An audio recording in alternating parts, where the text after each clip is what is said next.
اعوذ باللہ من الشیطان الرجیم بسم اللہ الرحمن الرحیم اللہ اکبر سبحان اللہ الحمدللہ استغفر اللہ الصلاۃ والسلام علیکہ یا رسول اللہ صلی اللہ علیہ وآلہ وسلم۔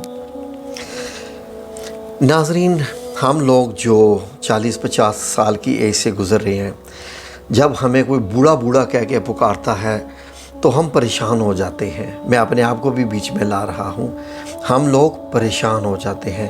میری ایج لیٹ سے کہ 56 کے قریب ہے۔ بہت سارے لوگ میری ایج پوچھتے ہیں تو مرد اپنی ایج نہیں چھپاتے، میں بتا رہا ہوں میری ایج لیٹ سے کہ آئی تھنک 54 یا 55 یا 56 ہے، لیٹ سے 56 ہے۔ تو جب ہمیں کوئی بوڑھا کہہ کے پکارتا ہے تو ہم پریشان ہو جاتے ہیں۔ ظاہر ہے کہ ہمارے چہرے کے خد و خال، چہرے پہ نشان، یہ ساری چیزیں یہ شو کرتی ہیں کہ that we are getting old. لیکن کیا دنیا میں کوئی ایسا بندہ ہے جس کی ایج 70-80 سال یا 90 سال ہو گئی ہو اور وہ بوڑھا نہ دکھے، اس کے چہرے پہ جھریاں نہ آئیں، اس کے بال سفید نہ ہوں؟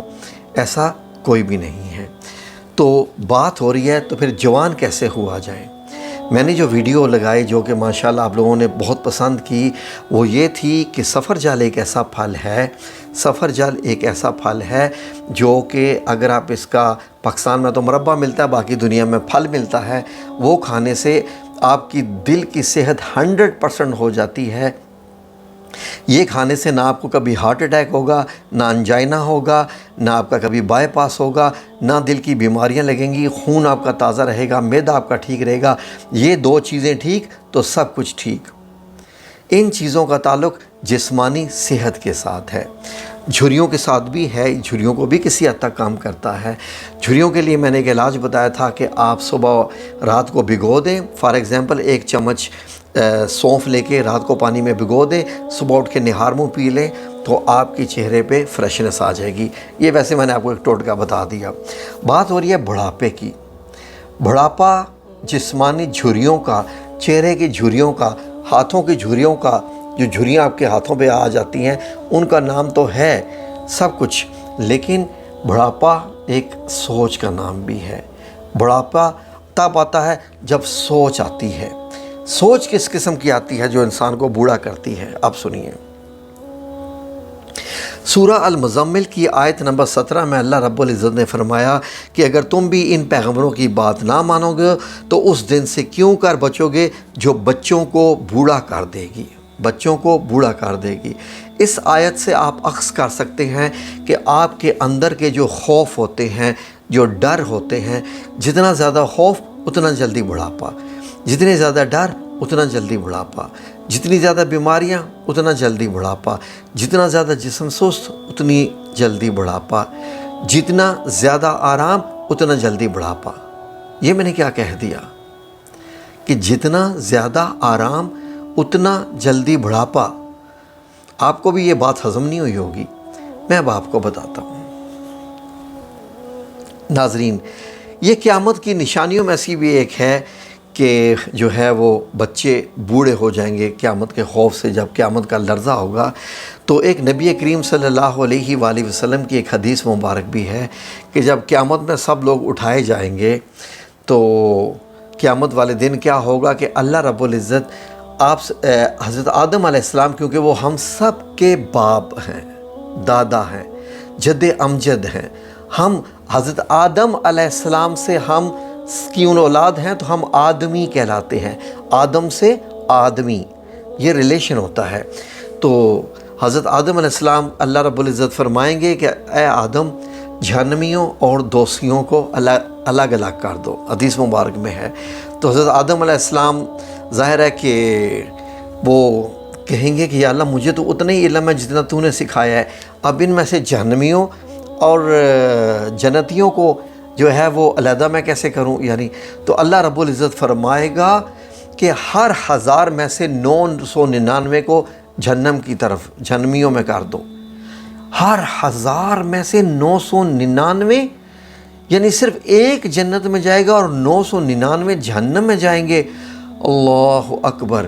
اب یہ چیز بچوں کو بوڑھا کر دے گی، یعنی وہ خوف ہوگا آپ کا کہ یا اللہ 1000 میں سے تو اس کا مطلب میرا چانس تو پھر کوئی نہیں، اس کا مطلب میرا چانس تو پھر کوئی نہ ہوا۔ تو یہ ایک آپ کو میں نے حدیث پیش کی۔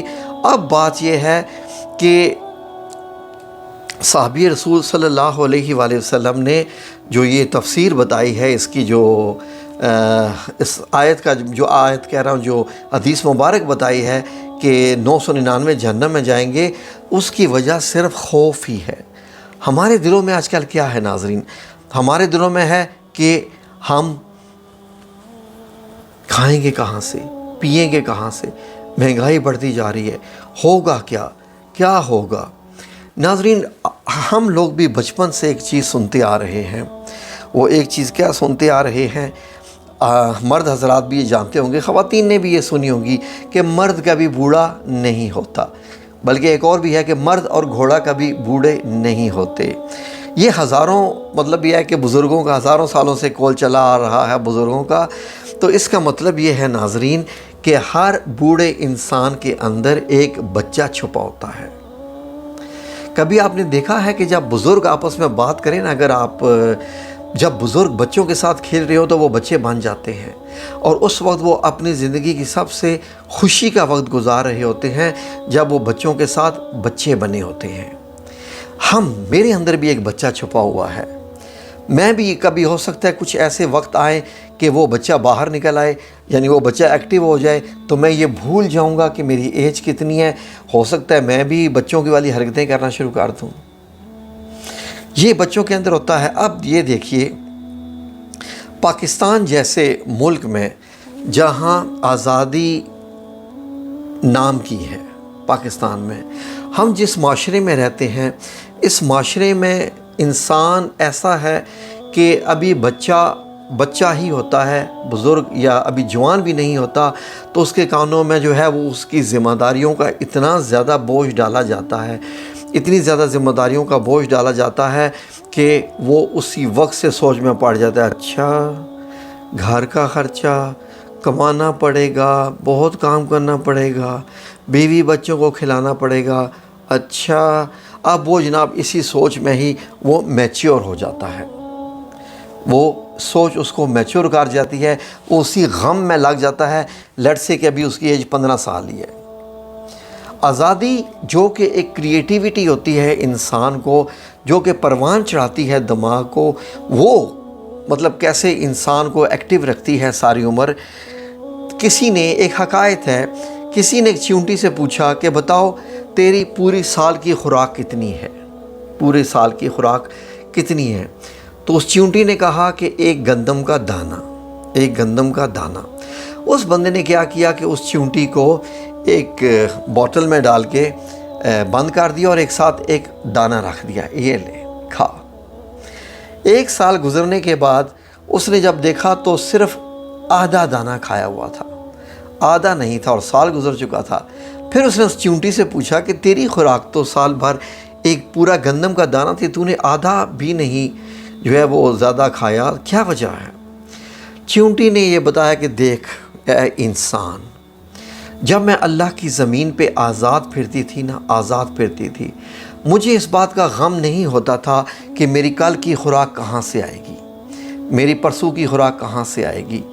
مجھے پتہ ہوتا تھا کہ مجھے خوراک ملنی ہے، میرا رب مجھے خوراک دے گا، تو میں آزادی سے کھاتی تھی، پیٹ بھر کے کھاتی تھی۔ جب کہ میری خوراک کا ذمہ تو نے لے لیا ہے اور یہ دانہ تو نے مجھے دیا ہے، میں تھوڑا صرف زندہ رہنے کے لیے کھاتی ہوں کہ پتہ نہیں میری کتنی زندگی ہے، تو میں اس کو سارا نہ کہیں ختم کر دوں، مجھے دوبارہ یہ ملے گا کہ نہیں ملے گا، اور دوبارہ مجھے نہیں ملے گا۔ تو اس خوف نے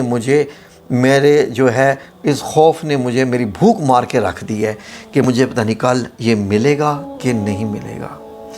تو اس سے اندازہ لگائیے کہ اس چیونٹی کے یہ جو آپ نے قصہ سنا، اس سے آپ نے کیا اندازہ لگایا؟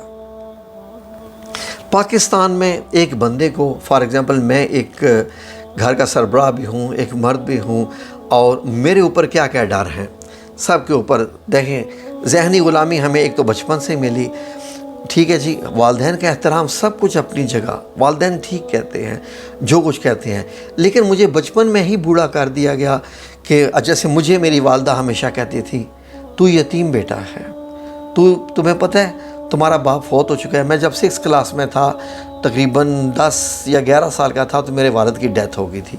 تو ہر وقت میری والدہ کہتی تھی کہ تمہاری پڑھائی، تمہارا کھانا پینا تمہارے بھائیوں کے سر پر ہے. تم اگر نہیں پڑھو گے، تم یہ ہو جائے گا، تمہاری یہ شادی نہیں کریں گے، تمہارے یہ خرچے نہیں اٹھائیں گے. جب تک تم پڑھ رہے ہو تمہارے بھائی خرچے اٹھائیں گے، یہ ہوگا. یقین کریں کہ مجھے نہیں یاد کہ میں نے کوئی انجوائمنٹ کے ساتھ بچپن گزارا. میں بہت زیادہ کھیلا کودا یا ایسے. میں بچپن سے ہی بہت سیریس ہو گیا تھا. جب میرے سامنے فروٹ لایا جاتا تھا، ہمارے گھر میں جو فروٹ آتا تھا، تو مجھے یہی ہوتا تھا کہ ہم گھر کے 8-9 بندے ہیں اور یہ والا سارا فروٹ ہے، میں زیادہ نہ کھاؤں، میں تھوڑا سا ہی کھاؤں کیونکہ سب نے کھانا ہے. اس کے بعد پھر کوئی بھی ایسی چیز ہوتی تھی تو بڑا ترس کے استعمال کرنا، اور سال میں صرف ایک 2 جوڑا بننا، وہ بھی عید پہ بننا، اور وہ پورا سال اسی میں ہی جب کسی کے گھر آنا جانا تو بننا.